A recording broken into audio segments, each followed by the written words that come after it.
Welcome back to another video. Behind me, I got the RCF, of course. So this is my 2015 RCF. For those of you that are new, this car is full bolt-on and RR tuned, in case you guys are wondering. So essentially, what's happening today? Today, guys, we are actually going to be talking about whether or not an RCF is the best car to buy for 2024 or even 2025. So should you buy an RCF over a Scat Pack G80, G82, or even B58s? Honestly, I would say this, right? It completely depends on what you need from a car, honestly. This video is not me trying to compare this car to other cars. This video is just solely me just talking about whether or not you should probably buy this car in 2024 or even in 2025. So don't expect me trying to compare this to a Scat Pack, M4, or whatever. I'm solely talking about the RCF. So if you are here because you thought that I was comparing cars, I'm sorry to break the news to you. I'm not. All right, so we are starting under the hood, right? This is a 5.0 liter V8 with approximately 467 horsepower stock, and it goes up to 472 horsepower within, I'll say, with the 2017 versions and up. Now, as you guys can see, right, something you don't see here is a turbo or a supercharged. Is because, as I said, this car is NA. Since this car is NA, that probably means a tune and an exhaust is not going to get you 100 horsepower plus. That's completely not happening. You are out of your mind if you think that's happening. It's not. It's probably going to get you maybe 40 wheel horsepower, maybe even 60 if you are in luck. So keep that in mind. If you're thinking, I'm gonna buy this car, I'm gonna fully mod it, and I'm gonna have 600 wheel horsepower, I'm sorry, but that's a dream. That's not happening. This is an NA engine, and the max horsepower you will have to the wheel is probably, I think the highest I've seen is 470 wheel horsepower. I have seen another tuning company with 490 wheel horsepower to the RCF, so we're pretty close to 500 wheel horsepower, but like we are not there yet. And another reason why it's really hard to pull power from these cars is because there's not really a lot of aftermarket support. At first, I thought there was only 2 tuning companies that actually tune these cars, but yesterday I discovered a third one. So I feel like over time, there's becoming more aftermarket support just over time. But currently right now, there's not really a lot of aftermarket support to really fine tune these cars to 500 wheel as of yet, but I have a feeling it's happening soon. So if you are looking for a car to try to be super fast, like maybe 600 wheel horsepower, even 700 wheel horsepower without supercharging, this car is not for you. You should probably move on to other forced induced platforms. This car is a no-no. It's not for you.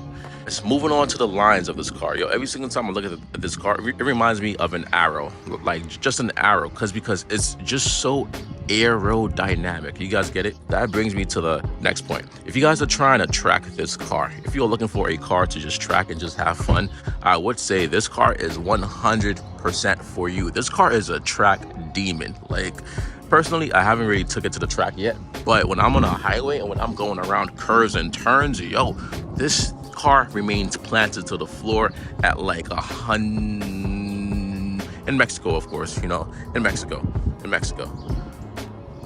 And I'm gonna just come around and just show you guys kind of how like aerodynamic this car is. I'm gonna just zoom in, right?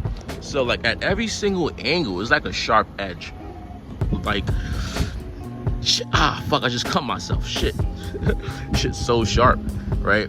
So yeah, if you're looking for a track car, I'll say this could be your perfect track car. Let's take a look at the dash. It says 210 miles per hour. No, I have never tried to actually hit 210. I'm not squeeze Benz. I like my life. But anyways, right, that also brings me to the point of, if you are looking for like a relatively fast car that's not too fast and that won't kill you, hopefully, right, then this car is for you. This car, I believe, taps out with full bolt-on and tunes. It taps out around 500 plus, probably 530 plus crank horsepower. Anything passing the 800 horsepower mark isn't fun anymore, because first, you don't have space to use it. Like, you will probably never ever have space on the public road to use 800 plus horsepower. And also, you can't really fucking slam on the fucking gas. Well, you probably just smack into a wall and Mustang. We probably don't want that. So to be safe, right, I believe like this car provides you with a comfortable enough horsepower. But anyways, if you are considering buying this car in 2023, I fucking said 2023, 2024, 2025, yo guys, I would say this, right? This is a strut bar, right? This car is a 2015. This strut bar came stock with the car. 2022 models and up, believe it or not, they actually removed the fucking strut bar, and I believe they removed other stuff also. If I'm correct, right? Let's come around to the interior. I believe the 2022 models, someone correct me if I'm wrong, but I think they removed one more option. So I think you have one less option of your seat settings. Now, why on earth did they do that? I don't know. My guess is weight reduction, but my other guess is probably to save production money, right? If you actually want the ultimate track edition, right, without purchasing the actual track edition, probably purchase 2015s to 2019s or so. I'm not sure if the 2020s still have the strut bar, but you guys could do your own research for that. The Fuji Speedway from 2021 does come with strut bars, but other models do not come with strut bars. So I don't know if they made it exclusive to only the Fuji editions, but if they did, that kind of sucks. And that would be a reason why me personally, I wouldn't buy 2022's RCFs. Also, guys, right? A 2024 RCF and a 2015 RCF is practically the same thing. It has the same interior. I'm gonna show you guys the interior, right? Hopefully this door is unlocked. All right, it has the same exact interior, right? Except I would say it actually has a screen that's a bit more big, but honestly, I'm not really on the screen, right? And it has the same engine, same exact engine. If you're thinking about buying a brand new Lexus RCF, if I was you, I would not buy a brand new Lexus RCF, especially a 2024 or 2023. I don't think it makes sense because you are getting less add-ons to your car, and you are practically buying, in my opinion, you are practically buying the same thing a 2015 has. And let's be honest, a 2023 and 2024 might even be heavier because they probably added more tech and shit. So if we're being honest here. And all right guys, we are making our way to the back of the car now, right? If you are a person that loves sound, right? If you are a person that just loves music, some nice deep tones or even high-pitched tones, right, then I would say this car might be for you in 2024 to 2025. The reason is because I stated earlier that the car does have a 5.0 V8, but I never actually mentioned how this 5.0 V8 actually sounds. Now, I would say this V8 has quite a unique sound. In my opinion, it's one of the best sounding V8s that I have heard. The LC500, I would say, sounds a bit better in my opinion. But anyways guys, this V8, the sound of this V8 is, oh my gosh, it is so addictive.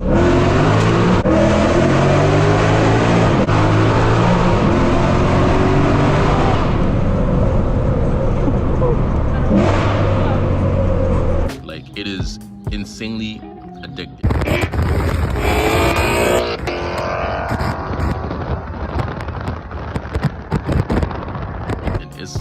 It's yeah, I can't really describe it, so I guess I just have to show you guys the sound. But if you are a person that loves sound, like if you love how the LFA sounds, right, like if you would buy the LFA solely because of how it sounded, right, then I would say this car is probably for you. If you are a person who chooses sound over power, then this car is for you. Now, even though this car isn't like the fastest of the fastest cars, and even though it probably can't compete with G80s or G82s, right? You can supercharge it. And when you supercharge this car, it brings you from about 500 horsepower from full bore on tuned all the way to almost 800 horsepower. So like that's a pretty huge jump. Now, does supercharging kind of cancel out the reliability of your motor? I do not know. I have seen people with pretty reliable superchargers for years, and I have also seen people go through approximately a couple motors while supercharged. So it's always like a scratch in the head. So but that is an offer that some tuning companies offer, in case y'all are interested, or in case this car is not fast enough after you buy it. I would also like to say that in order to fully supercharge this car, please expect to spend about maybe 10 to 15K just for supercharging alone and for its supported mods also. And moving on to its interior. Okay, if you are a person who likes a futuristic interior, like if you like to like drive and feel like you're like in a maybe spaceship or even an airplane, this car is for you. Guys, just take a look at these seats, yo. Every single time I look at these seats, oh my gosh, like I just fall in love all over again. Yeah, but if you are a person who does not like seats that hug you as you are going through corners, then I would probably say this car is probably not for you for 2024 to 2025, if I'm being honest. But yeah, this car does come standard with these seats. These are really comfortable seats. And if you ever decide to get a harness, right, as you can see, they provide you with provisions to put your harness through. That's pretty neat. All right, guys, I'm gonna just go over one more thing. And this is something you actually can't see unless you do some research.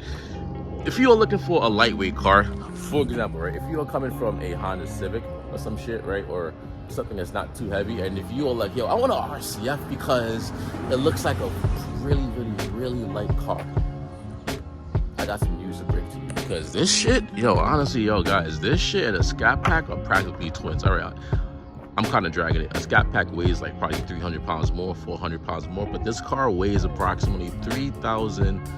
Shit, hold on. I'm gonna do some research real quick before I make a number up.